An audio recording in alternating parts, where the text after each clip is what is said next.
Rankers Educare की तरफ से हम आप सबका वेलकम करते हैं। हमने लास्ट लेक्चर में क्वेश्चंस के सॉल्यूशंस चैप्टर्स के काफ़ी क्वेश्चंस के प्रैक्टिस किए थे और हमने पढ़ा था बच्चों कॉलिगेटिव प्रॉपर्टीज, ठीक है, अणुसंख्यक के गुणधर्म के बारे में पढ़ा था। अब उसमें बच्चों हम लोग पढ़ेंगे, कंटिन्यू करेंगे इसको। तो बच्चों ये हमारा क्या है अगला, परासरण तथा परासरण दाब। क्या होता है बच्चों परासरण, और ये परासरण दाब आया कहां से? तो परासरण क्या होता है? अर्ध पारगम्य झिल्ली द्वारा विलायक का विलयन में स्वतः प्रवाह परासरण कहलाता है। मतलब बच्चों एक अपने पास क्या है, एक बर्तन है, एक बीकर है, उसमें से सिर्फ और सिर्फ विलायक जा रहा है इस पार से उस पार, और इस पार से उस पार जाने के लिए उसको जो अर्ध पारगम्य झिल्ली है जो केवल विलायक के अणुओं को जाने दे रहा है, सिर्फ वो पास कर पाता है, विलय को जाने नहीं दे रहा है। तो ऐसे को हम लोग बच्चों बोलेंगे परासरण, ऐसे प्रक्रिया को परासरण, और उस पर उपस्थित लगने वाले दाब को बच्चों परासरण दाब कहेंगे। दूसरे शब्दों में विलायक का कम सांद्रता के विलयन से अधिक सांद्रता के विलयन की ओर अर्ध पारगम्य झिल्ली में से स्वतः प्रवाह परासरण कहलाता है। बच्चों परासरण दाब क्या होता है? तो इसे हम लोग पाई से रिप्रेजेंट करते हैं। परासरण की प्रक्रिया द्वारा प्राप्त द्रव स्थैतिक दाब विलयन का परासरण दाब कहलाता है। मतलब बच्चों परासरण की प्रक्रिया, ऐसा परासरण की प्रक्रिया मतलब जब जहां पे परासरण की प्रक्रिया चल रही है वहां पे हम दाब लगाकर, बाहर से दाब लगाकर उस प्रक्रिया को रोक दें, वही हमारा कहलाएगा बच्चों क्या चीज? परासरण दाब। तो विलयन के ऊपर बनाया गया द्रव स्थैतिक दाब जो कि परासरण को रोकता है, परासरण दाब कहलाता है बच्चों। मतलब परासरण दाब बराबर द्रव स्थैतिक दाब, यानी pi equal to h d g. क्या बच्चों? एच डी जी हाइट, और डी आपका क्या है बच्चों? घनत्व और ग्रेविटी, ठीक है। तो यहां पे देख सकते हो बच्चों, एक अपने पास बर्तन है, बीकर है, इसमें बच्चों द्रव है। ये हमारे पास फ्लास्क दिखाई दे रहा है, इनिशियल लेवल मैक्सिमम लेवल है बच्चों। जैसे ही इसको यहाँ पे डालते हैं तो क्या होता है, यहाँ से वाटर ऊपर की तरफ बढ़ता है बच्चों। ये हमारा स्टैंड है जिससे यह फ्लास्क को होल्ड किया रहता है, इसके नली को। ये हमारा बच्चों बीकर है, ये हमारा थ्रिस्टर फनेल है, और शुगर का सोल्यूशन है बच्चों। इसमें सेमी परमेबल मेम्ब्रेन है और प्योर वाटर है। ये सेमी परमेबल मेम्ब्रेन मतलब होता है अर्ध पारगम्य झिल्ली, जिसमें वह सिर्फ और सिर्फ सॉल्वेंट यानी विलायक के अणुओं को जाने देता है। बच्चों किसी विलयन को अर्ध पारगम्य झिल्ली द्वारा विलायक से पृथक रखा जाए तो परासरण को रोकने के लिए कम से कम जितना बाहरी दाब विलयन पर लगाया जाता है वह उस विलयन का परासरण दाब कहलाता है। तो परासरण दाब हम ये कह सकते हैं बच्चों, जहां परासरण दाब वह दाब होता है जो परासरण की प्रक्रिया को रोक दे, परासरण की प्रक्रिया को रोक दे। तो बताओ परासरण प्रक्रिया क्या होता है? तो परासरण प्रक्रिया क्या होता है? जहां पे अर्ध पारगम्य झिल्ली से सिर्फ विलायक के अणु आसानी से जा सकते हैं, विलय के अणु न जा पाए, उसे हम लोग बोलेंगे बच्चों परासरण प्रक्रिया। अब परासरण प्रक्रिया हो रही है, हम बाहर से दाब लगाकर उस परासरण की प्रक्रिया को अगर रोक दें तो बच्चों ये हमारा कहलाएगा परासरण दाब, जिसको हम लोग लिख सकते हैं पाई से, pi equal to h d जी।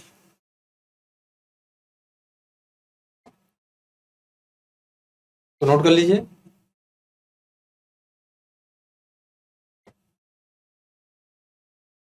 अब बच्चों बढ़ते हैं आगे की तरफ।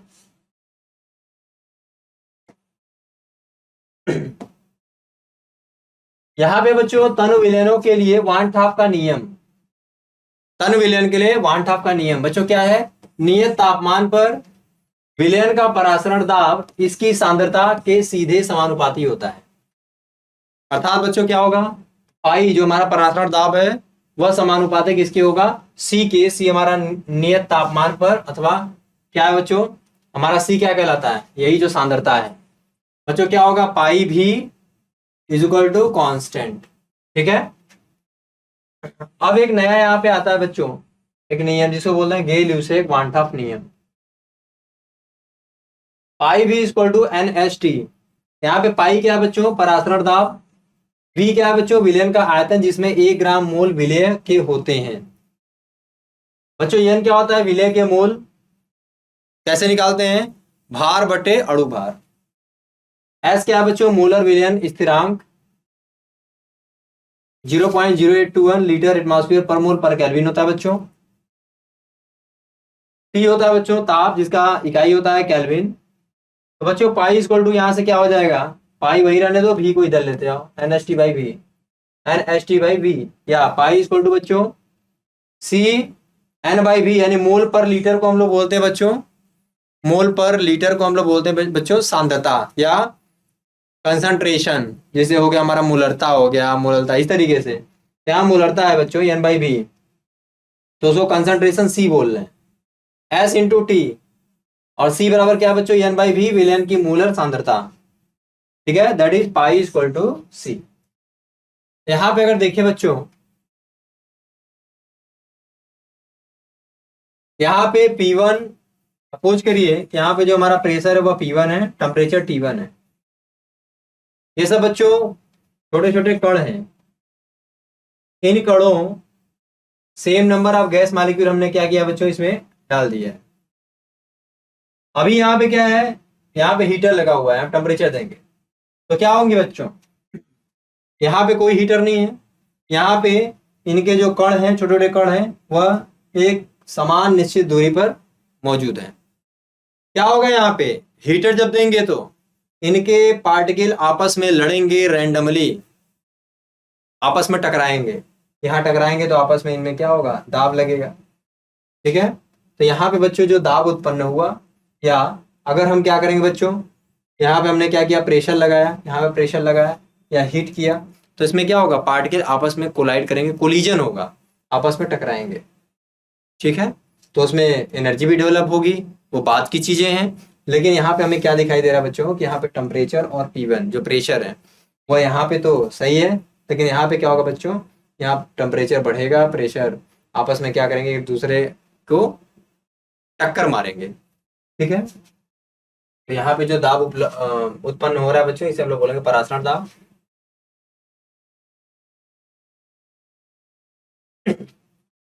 अब बच्चों आते हैं क्वेश्चन पे। 300 केल्विन पर शर्करा के 300 केल्विन पर बच्चों शर्करा के विलयन का परासरण दाब कितना है? 2.46। 300 केल्विन पर शर्करा के विलयन का परासरण दाब 2.46 एटमॉस्फेयर है। विलयन की सामर्थ्य क्या होगी? तो बच्चों ऐसे क्वेश्चन है तो फार्मूला क्या लगाओगे? Pi V is equal to NHT। बच्चों V को इधर भेज दो, तो pi is equal to NHT/V। बच्चों N/V को क्या बोलते हैं? C कंसंट्रेशन, सांद्रता, S इंटू टी, ये क्या है बच्चों? पाई। यहाँ पे क्या हो जाएगा बच्चों? C पूछ रहा है तो क्या हो जाएगा? पाई/ST, पाई/ST। बच्चों पाई क्या है? वाष्प दाब। प्रेशर कितना है बोलो? 2.46 डिवाइड बाय कितना बच्चों?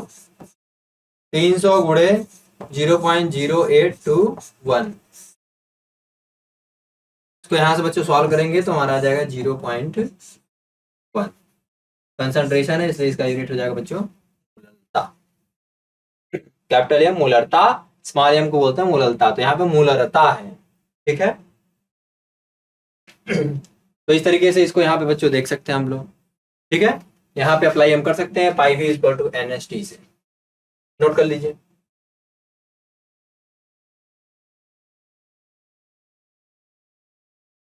अब देखिए बच्चों,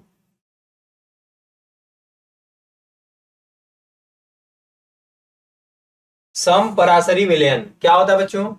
समपरासरी, जहां पे परासरता जो आपने पढ़ा है बच्चों, परासर, वह बराबर, सम मतलब बराबर। ठीक है, तो जब बराबर हो जाए, समपरासरी विलयन ऐसे विलयन जिनका समान ताप पर समान परासरण दाब होता है। परासरण दाब समान होगा तो समपरासरी विलयन कहलाता है। जैसे पाई1 पहले वाला जो बच्चों दाब है उसके लिए हमारा क्या होगा बच्चों? परासरण दाब पाई1। दूसरा वाला जो हमारा विलयन है बच्चों, उसका जो परासरण दाब होगा वो पाई2 है, अर्थात C1, क्योंकि बच्चों कंसंट्रेशन ही चेंज होगा, बाकी तो कांस्टेंट है, सांद्रता कांस्टेंट है, स्थिर है। तो यस और टी तो स्थिर है, हमारा सांद्रता चेंज होता जाएगा। तो पहले सोल्यूशन के लिए, पहले विलेन के लिए C1, दूसरे के लिए C2 इक्वल टू HT। यानी यहाँ पे बच्चों ST कैंसिल, क्योंकि ये क्या होता है, कांस्टेंट होता है, स्थिर होता है। यहाँ पे बच्चों लिख सकते हैं C1 इक्वल टू C2।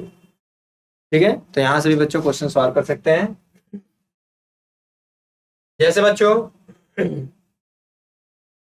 एक क्वेश्चन है, एक विलेन जिसके 1 लीटर में 8.6 ग्राम, एक विलेन जिसके 1 लीटर में 8.6 ग्राम यूरिया है, एक दूसरे विलेन जिसमें एक अवाष्पशील कार्बनिक विलेय 0.5% वेट बाई वॉल्यूम के समपराशरी है, दूसरे विलेय का अणुभार क्या होगा।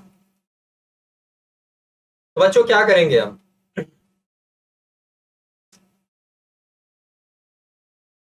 कैसे करेंगे हम इसको। ऐसे क्वेश्चन को सॉल्व करने के लिए यहां से विलेन हमारा समपराशरी है, तो लिख सकते हैं π1 इक्वल टू π2, तो हो जाएगा N1 बाई V1 HT बराबर N2 बाई V2 HT। यहाँ पे यस एंड टी क्या है बच्चों, नियतांक है।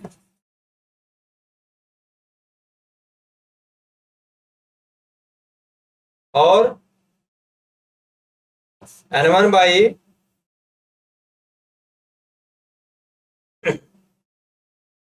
यहाँ पे क्या हो जाएगा बच्चों, N1 बाई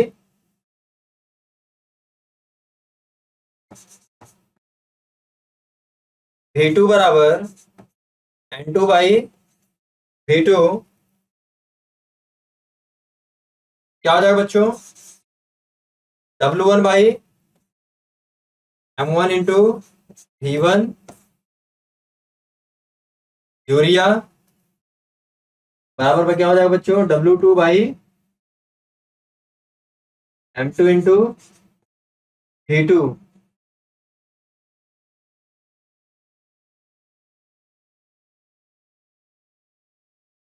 या इसको बच्चों सॉल्व करेंगे, यहां से क्या हो जाएगा, 8.6 ग्राम दिया हुआ है यूरिया का, डिवाइड बाई यूरिया का अणुभार कितना होता है बच्चों, 60 इंटू 1000 बराबर 0.5 बच्चों, डिवाइड बाई M2 इंटू कितना हो जाएगा 100।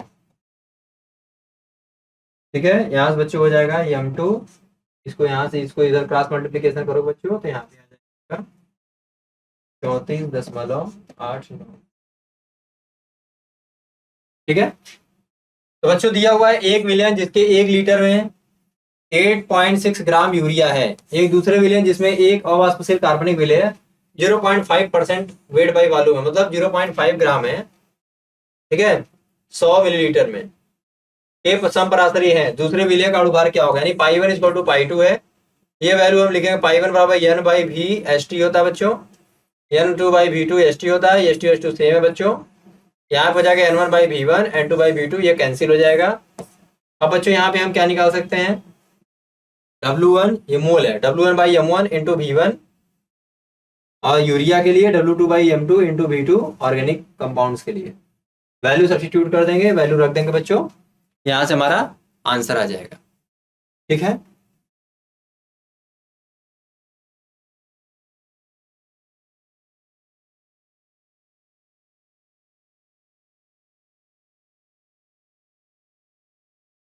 अगला जो हमारा पॉइंट है बच्चों वो हमारा है विपरीत परासर।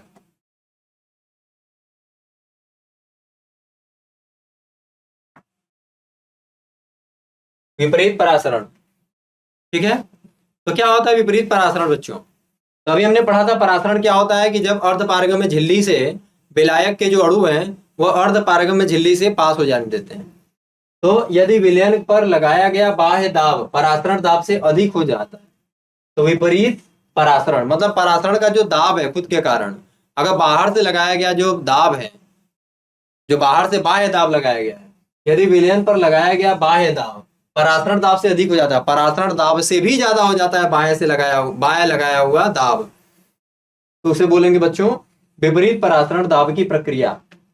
ठीक है, मतलब वो जाना चाहिए उसको कहां से, कम सांद्रता से ज्यादा सांद्रता की तरफ, मतलब कि जहां पे पानी ज़्यादा है, वाटर ज़्यादा है, वहां से कम, जहां पे पानी कम है वहां पे जाना चाहिए। ठीक है, तो होगा क्या बच्चों? तो उसको क्या होगा, उल्टा होने लगेगा। तो उसी को हम लोग बोल रहे हैं विपरीत परासरण। तथा विलायक विलयन से शुद्ध शुद्ध विलायक की ओर प्रवाहित होना आरंभ हो जाएगी। तो विपरीत परासरण दाब द्वारा ही समुद्र के जल से शुद्ध जल प्राप्त करते हैं। ठीक है बच्चों, तो ये बात आप याद रखना। ठीक है, तो ये हमारे कॉलिगेटिव प्रॉपर्टी थी, या बोल सकते हैं अणु संख्या गुण धर्म। अब एक बात करते हैं बच्चों विलयन। विलयन हमारे दो प्रकार के होते हैं, एक आदर्श विलयन होता है। क्या होता है आदर्श विलयन? वह विलयन जो सभी सांद्रताओं एवं सभी तापक्रमों पर राउल्स के नियम का पूरी तरीके से पालन करता है, आदर्श विलयन कहलाता है। ठीक है बच्चों, आदर्श विलयन क्या होता है?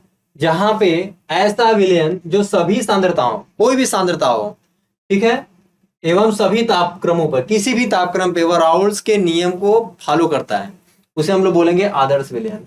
इसमें विशेषताएं क्या क्या होती है बच्चों? पहला, मिश्रण के आयतन में, ठीक है, मिश्रण के आयतन में परिवर्तन शून्य होना चाहिए। मिश्रण को जो आयतन होता है बच्चों, उसमें क्या होता है, जीरो होना चाहिए, मतलब जो पहले है वही बाद में भी होना चाहिए। तो ऐसा हमारा आदर्श विलयन कहलाता है, यानी भी विलय प्लस भी विलय बराबर भी विलयन होना चाहिए। अगला क्या है बच्चों? मिश्रण बनाने पर ऊष्मा परिवर्तन शून्य होना चाहिए। मिश्रण जो भी हम बना रहे हैं उसमें ऊष्मा का परिवर्तन बच्चों शून्य होना चाहिए। डेल्टा एच मिक्सिंग बराबर 0, यानी ऊष्मा ना ही अवशोषित हो और ना ही उत्सर्जित होनी चाहिए। तीसरा है बच्चों, विलय तथा विलायक के मध्य क्रिया नहीं होनी चाहिए। पता चला रिएक्शन कर लिए, अभी क्रिया हो गई है, बनाना चाहिए था किसी और का, देखना चाहिए था। आदर्श विलयन के विशेषताएं हम देख रहे हैं, दोनों आपस में चिपक गए हैं, दोनों मिल गए हैं, तो विलय और विलायक का आपस में रिएक्शन नहीं होना चाहिए। रिएक्शन कर लेंगे तो हम नहीं देख पाएंगे कि इनका ये आदर्श विलयन को किस तरीके से फॉलो कर रहे हैं। आदर्श विलयन में विलय के अणु वियोजित नहीं होने चाहिए, अलग नहीं होने चाहिए, वियोजित टूटने नहीं चाहिए। आदर्श विलयन में विलय के अणु संगुणित नहीं होने चाहिए। आदर्श विलयन को सभी सांद्रताओं पर राउल्स के नियम का पालन करना चाहिए। ये सारी विशेषताएं अगर पाई जा रही है बच्चों, तो उसे हम लोग बोलेंगे आदर्श विलयन है। उदाहरण के लिए बच्चों बेंजीन तथा टॉलुइन, इनको एक साथ रखने पर ये आदर्श विलयन के अंतर्गत आते हैं। एन हेक्सेन, नॉर्मल हेक्सेन तथा नॉर्मल हेप्टेन, कार्बन टेट्राक्लोराइड तथा सिलिकॉन टेट्राक्लोराइड, इथाइलिन डाइब्रोमाइड तथा इथाइलिन डाइक्लोराइड। इस तरीके के उदाहरण हम लोग देखते हैं। ये कंपटीशन के पॉइंट ऑफ व्यू से बहुत इंपॉर्टेंट है बच्चों, इसको आप लोग नोट कर लो।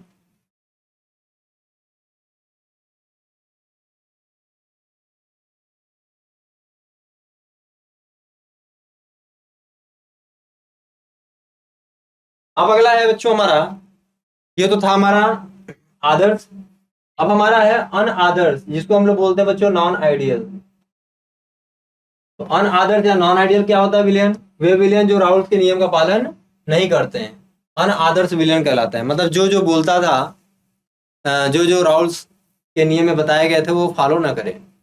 तो ऐसे विलयनों के लिए बच्चों पीए, जो पीए आपने पढ़ा था आंशिक वाला दाब, वह पी नॉट इंटू एक्स के बराबर नहीं होगा, क्योंकि वो फॉलो ही नहीं कर रहा। जबकि ये इक्वल तब होता बच्चों जो सारी कंडीशन फॉलो करते थे राउल्स के नियम में, तब हम बोलते वो आदर्श हैं।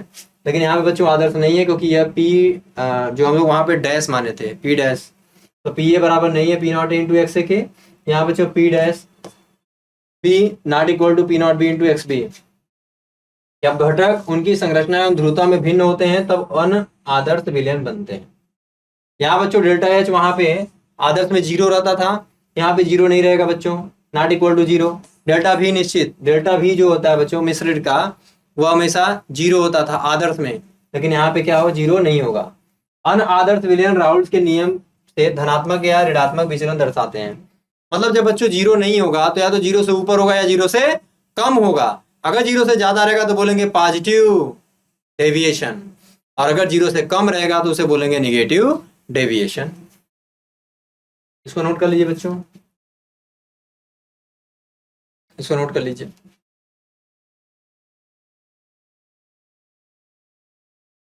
अब यहाँ पे दो कंडीशंस बन जाती हैं बच्चों। एक है हमारा राउल्स के नियम में धनात्मक विचलन, जिसको हम लोग बोल रहे हैं बच्चों पॉजिटिव डेविएशन। यह विचलन दर्शाया जाता है जबकि दो द्रवों से बनने में ए बी अणुओं के मध्य आकर्षण बल ए ए एवं बी बी के अणुओं के मध्य आकर्षण बल से कम होता है। जो इनका आपस में जो इंटरेक्शन है ए और बी का, ए और बी से कम हो जाता है, मतलब ये दूसरे दूसरे के घर का जो बांड होता है वो कमजोर होता है ए और बी की तुलना में। तो बच्चों P A greater than P naught A into x A, इसी तरीके से पी बी क्या हो जाएगा, P naught B into x B. तो विलयन का कुल वाष्प दाब इसके समान संगठन वाले आदर्श विलयन के वाष्प दाब से अधिक, अर्थात पी कुल कितना हो जाएगा बच्चों, p naught A into x a plus p naught B into x b, यही तो पी कुल होगा total pressure. Delta h mixing क्या होगा बच्चों, जीरो से ज्यादा उष्मा शोषी होगा, एनर्जी लग रही है, ऊर्जा लग रही है। डेल्टा बी मिक्सिंग जीरो से ज्यादा, घुलने के बाद आयतन बढ़ जाएगा बच्चों। ए तथा बी आसानी से उड़ जाते हैं, अतः अनुमानित वाष्प दाब से अधिक वाष्प दाब दिखाता है। एग्जाम्पल है बच्चों एथेनॉल एवं साइक्लोहेक्सेन, पानी एवं methanol, acetone and CH2, CCl4 and toluene, carbon tetrachloride and toluene. Acetone और बेंजीन, एसीटोन और इथेनॉल, पानी और एथेनॉल, CCl4 एंड CHCl3। और एक है बच्चों लास्ट में क्लोरोफॉर्म और बेंजीन। ये सभी एग्जाम्पल है बच्चों पॉजिटिव डेविएशन के, धनात्मक विचलन के, नोट कर लीजिए। ये एग्जाम्पल में बच्चों ये जितने भी एग्जाम्पल्स दिए हुए हैं ये सब आपके एग्जाम में आते हैं बच्चों, कंपटीशन में, ठीक है।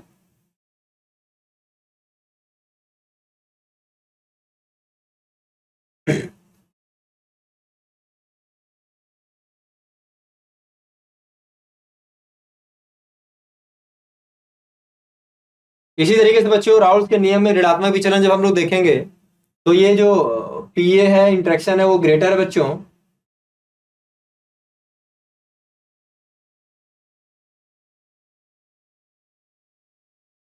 वो बच्चों क्या होगा, माइनस में आना शुरू हो जाएगा, नेगेटिव। जीरो तो होगा नहीं, धनात्मक में क्या होगा, पॉजिटिव होगा, और ऋणात्मक में क्या होगा बच्चों, नेगेटिव हो जाएगा, ठीक है।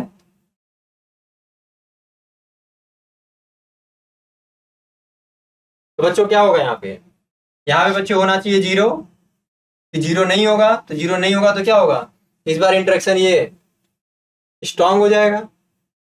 तो राउल्स के नियम में जब वह अनादर्श की बात करते हैं, मतलब वो राउल्स के नियम को फॉलो नहीं करते हैं, तो उसमें दो कंडीशन आते हैं, एक आता है धनात्मक विचलन और एक आता है ऋणात्मक। तो बच्चों पहले हम लोग देखेंगे धनात्मक।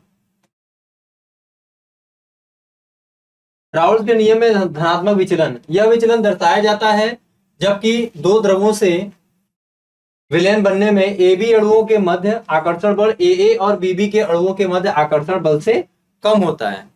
मतलब बच्चों क्या होता है कि जो हमारा पॉजिटिव यानी धनात्मक विचलन होता है वह क्या होगा, जो पी होगा greater than P naught A into x a, p b greater than P naught B into x B. तो विलयन का कुल वाष्प दाब क्या होगा, इसके समान संगठन वाले आदर्श विलयन के वाष्प दाब से अधिक होगा, यानी पी कुल क्या होगा, greater than P naught a x a plus p naught b x b, ज्यादा होगा। डेल्टा एच मिक्सिंग भी क्या होगा बच्चों, जीरो से ज्यादा होगा। डेल्टा बी मिक्सिंग भी क्या होगा, जीरो से ज्यादा होगा, घुलने के बाद आयतन बढ़ जाएगा। जबकि ए तथा बी आसानी से उड़ जाते हैं बच्चों, अतः अनुमानित वाष्प दाब से अधिक वाष्प दाब दिखता है। उदाहरण की जब बात करेंगे हम लोग तो पहला है एथेनॉल एवं साइक्लोहेक्सेन, दूसरा है एसीटोन एंड बेंजीन, तीसरा पानी और मेथेनॉल, चौथा है एसीटोन और एथेनॉल, एसीटोन और कार्बन डाइसल्फाइड, पानी और ethanol, carbon tetrachloride and toluene, और एट्थ है बच्चों कार्बन टेट्राक्लोराइड और CHCl3 यानी क्लोरोफॉर्म, ठीक है। ठीक है बच्चों, ये क्लोरोफॉर्म और बेंजीन ये है बच्चों ऋणात्मक, ठीक है, ऋणात्मक विचलन में आएगा, ठीक है, इसको आप लोग नोट कर लो। अच्छा, इसी में बच्चों हम लोग बात करेंगे अगर ऋणात्मक की, तो ऋणात्मक में क्या हो जाएगा, राउल्स के नियम में ऋणात्मक विचलन में क्या हो जाएगा बच्चों? यह विचलन दर्शाया जाता है जबकि दो द्रवों से विलयन बनने में AB अणुओं के मध्य आकर्षण बल AA और BB के अणुओं के मध्य आकर्षण बल से अधिक हो जाता है। धनात्मक में कम होता है बच्चों और ऋणात्मक में अधिक हो जाता है। तो PA क्या हो जाएगा बच्चों? कम, P0A x से। PB क्या हो जाएगा बच्चों? P0B XB से कम। तो विलयन का कुल वाष्प दाब इसके समान संगठन वाले आदर्श विलयन के वाष्प दाब से कम होगा, अर्थात P कुल क्या हो जाएगा बच्चों? कम हो जाएगा P0A into XA plus P0B into XB। Delta H mixing क्या हो जाएगा बच्चों? कम हो जाएगा, 0 से नेगेटिव में चला जाएगा। डेल्टा V मिक्सिंग भी क्या होगा बच्चों? 0 से कम हो जाएगा। A तथा B आसानी से यहाँ पे जो बोला गया था बच्चों किसमें? धनात्मक वाले में, कि ये क्या होते हैं? उड़ जाते हैं। यहाँ पे क्या होगा बच्चों? यहाँ पे ऐसा कुछ नहीं होता है, ठीक है। तो अब हम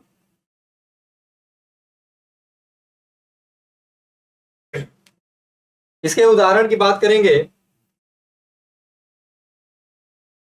एसीटोन और क्लोरोफॉर्म, ठीक है। यहाँ पे इसका उदाहरण हो जाएगा बच्चों इसका ऋणात्मक का।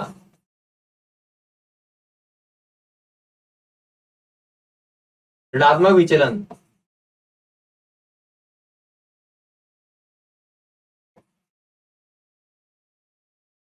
क्या होगा बच्चों? एसीटोन और chloroform,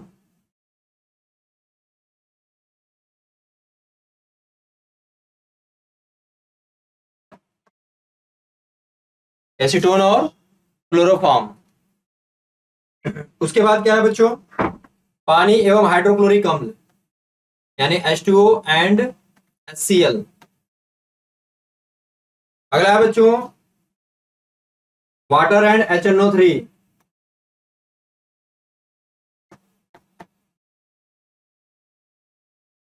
chloroform and benzene, CHCl3 and benzene.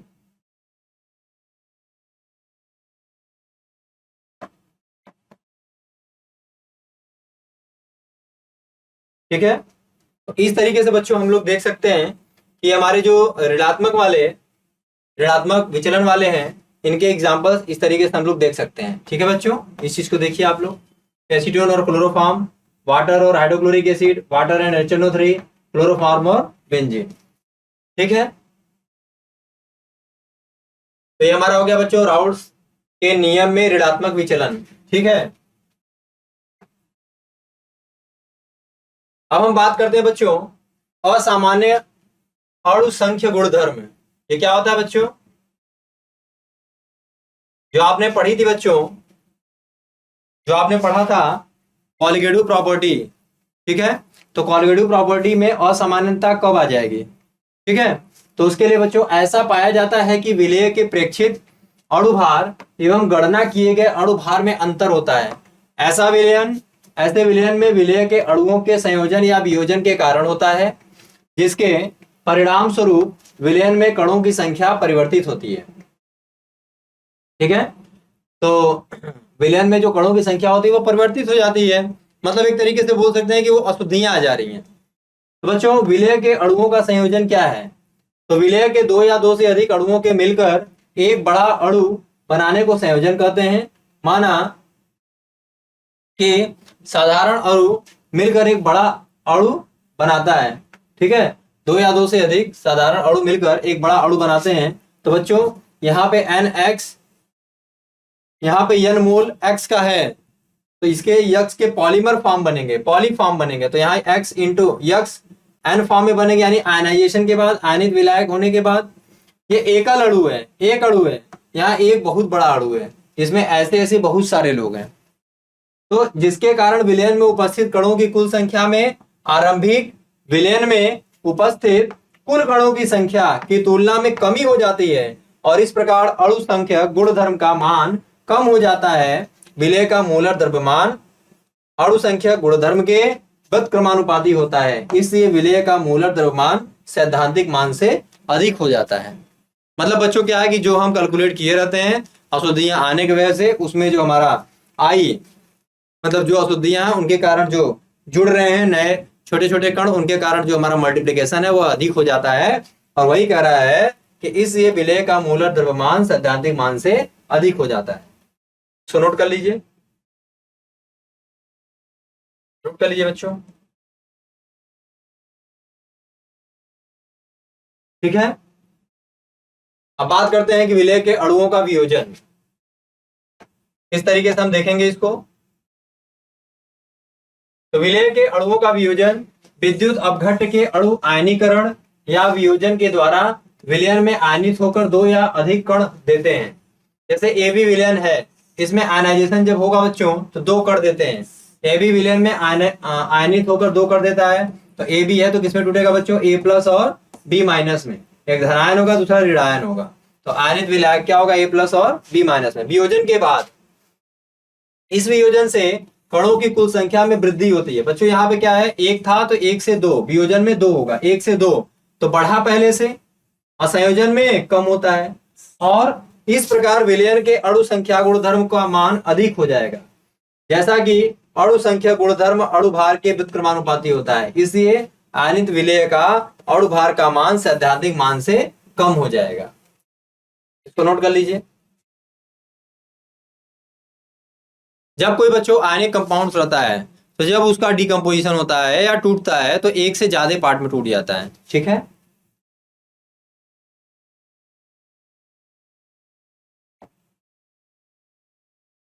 अब एक सबसे लास्ट टॉपिक है बच्चों, उसका नाम है वान टॉप फैक्टर, जिसको आई से लिखते हैं बच्चों। तो आई क्या है, आई का एप्लीकेशन हम लोग तब देखते हैं जब हम कॉलिगेटिव प्रॉपर्टी सारे पढ़ते हैं बच्चों, अणु संख्या गुणधर्म पढ़ते हैं। उसमें हर एक प्रॉपर्टी, चारों प्रॉपर्टियों में आई से गुणा होता है, आई से मल्टीप्लाई होता है। तो कुछ निश्चित विलयों के द्वारा विलयन में संयोजन होता है बच्चों, या वियोजन को समझाया जा सकता है, वान टॉप फैक्टर कारक कहते हैं, ठीक है। ठीक है बच्चों, आई कहते हैं। और आई को निम्न प्रकार से परिभाषित कर सकते हैं। आई बराबर क्या होता है, प्रेक्षित अणु संख्या गुणधर्म, जो आप निकाल चुके हो, सामान्य अणु संख्या गुणधर्म, आई इक्वल टू सामान्य या वास्तविक अणु भार डिवाइड बाई प्रेक्षित अणु भार। बच्चों विलयन में विलय के कणों की संयोजन की स्थिति में विलय का प्रेक्षित अणु भार सामान्य अणु भार से अधिक होगा। कारक आई का मान इकाई से कम होगा, क्योंकि बच्चों जब ऊपर वाला जो नंबर है, संख्या, वो कम रहेगा, नीचे वाला ज्यादा रहेगा, तो उसका जो रिजल्ट आएगा, परिणाम आएगा, वो एक से कम आएगा, ठीक है। या आई का मान इकाई से अधिक हो जाएगा, क्योंकि प्रेक्षित अणुभार सामान्य अणुभार से कम होगा। कहने मतलब है बच्चों कि जब वियोजन की बात करेंगे तो शुरू में एक लेंगे, बाद में दो लेंगे, तो 1/2 हो जाएगा, तो एक से कम वैल्यू आएगा। वही बच्चों अगर हमारा संयोजन की बात करेंगे तो दो शुरू में था, बाद में एक हो जाएगा। तो हम जब एक हमारा जो है, जो बाद में बन रहा है बच्चों, जो हमारा बाद में बन रहा है, अगर हम बच्चों क्या कर रहे हैं, जैसे सोडियम क्लोराइड है NaCl, तो ये टूटेगा तो Na plus plus Cl minus है। तो यहाँ पे एक था, बाद में दो बना, तो जब इसको हम लोग निकालेंगे बच्चों तो 2/1 करेंगे, तो हमारा ये वियोजन के केस में क्या हो जा रहा है, बढ़ जा रहा है। और वही अगर हम बोलेंगे संयोजन, इसको उल्टा कर देंगे बच्चों तो 1/2 हो जाएगा, तो क्या हो जाएगा 0.5, यानी क्या हो गया, कम हो गया। तो उसी को ये समझा रहा है, ठीक है।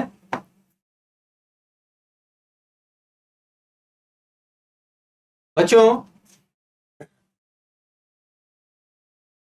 Want of factor, want of कारक और वियोजन की दर कुल अणुओं की संख्या का प्रभाज, जो कि विलयन में वियोजित होकर सामान्य आयन या अणु देता है, वियोजन की दर कहलाता है। बच्चों आई बराबर सामान्य आणविक द्रव्यमान डिवाइड बाई असामान्य आणविक द्रव्यमान। मतलब बच्चों 1 minus alpha plus n alpha. ये कैसे निकलता है बच्चों, जब कोई हमारा अभिक्रिया दिया रहता है तो उसके शुरुआत में 1 मोल रहते हैं, तो उस समय जो हमारा प्रोडक्ट रहता है उसका मोल 0 रहता है, बाद में कुछ उसमें से टूट जाता है तो बचता है बच्चों 1 माइनस अल्फा। और यहाँ पे जो हमारा दिया रहता है बच्चों, जितना मोल दिया रहता है उसमें हम अल्फा से मल्टीप्लाई कर देते हैं, तो बच्चों जब इसको जोड़ेंगे तो आएगा 1 minus alpha plus n alpha, ठीक है। तो वही कह रहा है कि ये हमारा प्रोडक्ट है बच्चों, 1 minus alpha plus n alpha divide by 1 mole हम लिए थे, डिवाइड बाई 1 हमने कर दिया। तो बच्चों क्या हो जाएगा यहाँ पे, I-1 is equal to alpha ये इधर चला जाएगा, अल्फा n-1, यहां से बच्चे हो जाएगा alpha is equal to i-1 divide by n-1। ठीक है, इसको नोट कर लेंगे, कभी कभी क्वेश्चन में पूछ दे देता है।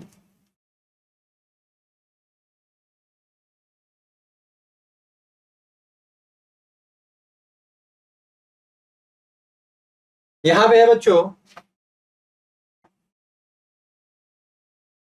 वाल्ट ऑफ कारक और संयोजन की दर, पदार्थों के अणुओं की कुल संख्या का प्रभाज जो कि संयोजित होकर बड़े अणु बनाता है, संयोजन की दर कहलाता है। बच्चों आई इज इक्वल टू संयोजन के पश्चात कणों की संख्या, पश्चात बाद में, डिवाइड बाई संयोजन से पूर्व कणों की संख्या। तो बच्चों उसका जो वैल्यू आता है 1 minus alpha plus alpha by n होता है। अब इसका वैल्यू हम यहाँ पे सब्स्टिट्यूट करेंगे, तो alpha is equal to i minus 1 minus i divide by 1 minus 1 by n. तो यहां से इसको हम लोग अल्फा, यहां से बच्चों दर निकाल सकते हैं अल्फा। ठीक है, इसको नोट कर लेंगे, डायरेक्ट फार्मूले पे क्वेश्चन आता है बच्चों।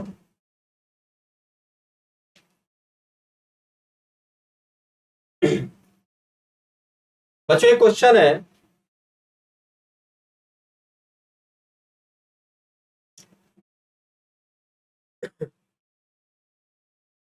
क्वेश्चन है बच्चों एक, कि निर्जलीकरण कैल्शियम क्लोराइड का 5% विलयन। ठीक है, निर्जलीकरण कैल्शियम क्लोराइड का 5% विलयन 0 डिग्री सेंटीग्रेड पर 15 एटमॉस्फेयर परासरण दाब उत्पन्न करता है। कैल्शियम क्लोराइड के विलयन की मात्रा ज्ञात करो। तो सबसे पहले बच्चों जो दिया हुआ उसे हम लोग लिखते हैं, क्या दिया है कि 5 ग्राम कैल्शियम क्लोराइड,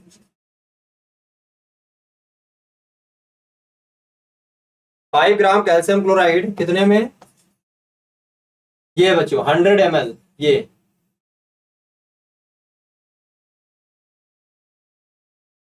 100 ml में उपस्थित है।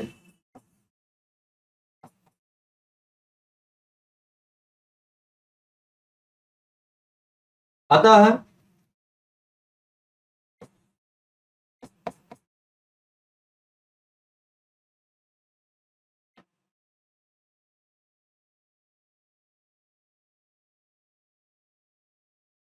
अतः 111 ग्राम कैल्शियम क्लोराइड, ये अणु भार है बच्चों,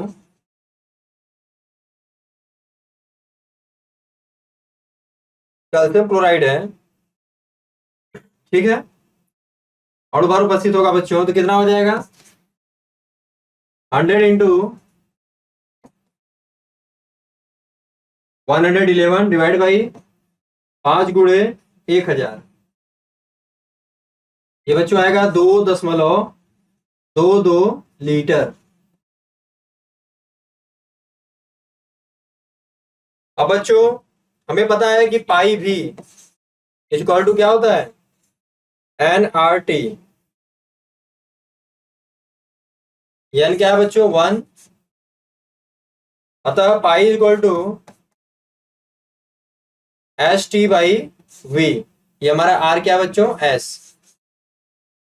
ठीक, तो क्या हो जाएगा बच्चों यहां से 0.082 इंटू 273 टेम्परेचर डिवाइड बाई बच्चों क्या हो जाएगा 2.22। इसको सॉल्व करेंगे कितना आएगा बच्चों 22.47 डिवाइड बाई 2.22, ये लगभग आएगा बच्चों 10.09 एटमॉस्फेयर प्रेशर आएगा बच्चों। और हम जानते हैं बच्चों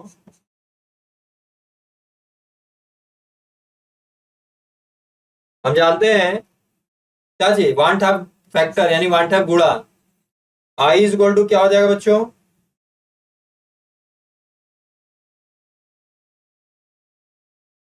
कितना हो जाएगा बच्चों 15 एटमॉस्फेयर जो परासरण है सूत्र के हिसाब से 15, और हमने जो बच्चों अभी निकाला है वो कितना है 10.09। 10.09 से जब बच्चों क्या देंगे भाग देंगे, तो यहाँ पे हमारा ये आ जाएगा बच्चों आई, और यही value alpha is equal to i minus one divide by n minus one, यानी बच्चों कितना हो जाएगा 15/10.09 minus one divide by 3 minus one, 3 mole 1 mole. ठीक है, तो यहाँ पे कितना हो जाएगा बच्चों 3 माइनस वन, मेरा हो जाएगा बच्चों 4.91 डिवाइड बाई 4.91 डिवाइड बाई बच्चों 10.09 इंटू 2। यहाँ से बच्चों सॉल्व करेंगे तो हमारा आ जाएगा 0.2433। ठीक है, या परसेंटेज की बात करेंगे बच्चों तो हो जाएगा 24.33%। ठीक है, ये 3 मोल क्यों लिए बच्चों, कैल्शियम क्लोराइड में CaCl2 टूटेगा बच्चों Ca2 plus plus 2Cl minus, तो 2 मोल क्लोराइड आयन का 1 मोल कैल्शियम का, यहाँ 3 मोल हो गया। ठीक है, तो बच्चों इस तरीके से हम, ये आप पहले नोट कर लो बच्चा, तो आप लोग नोट कर लीजिए जो जो हमारा गिवन था पहले हमने उसको लिखा, लिखने के बाद यहाँ पे हमने निकाला बच्चों कि 111 ग्राम कैल्शियम क्लोराइड में अणुभार में, कैल्शियम क्लोराइड का अणुभार है कितना होगा बच्चों, तो ये हमारा लीटर आ गया, वॉल्यूम आ गया हमारा। जैसे ही आयतन आ गया तो हमने पाई भी इक्वल टू NST लगा दिया। यहाँ से बच्चों हम लोग निकाल लिए, निकाल कर इसी तरीके से छोड़ देते हैं 10.09। ठीक है बच्चों, यहाँ से आई इक्वल टू 15 बटे कितना है 10.09, और यहाँ से अल्फा की वैल्यू यहाँ से सब्स्टिट्यूट कर देते हैं, बाकी यहाँ पे हमारा आ जाता है बच्चों परसेंटेज। ठीक है, इसको आप नोट कर लो, इसको नोट कर लीजिए आप लोग।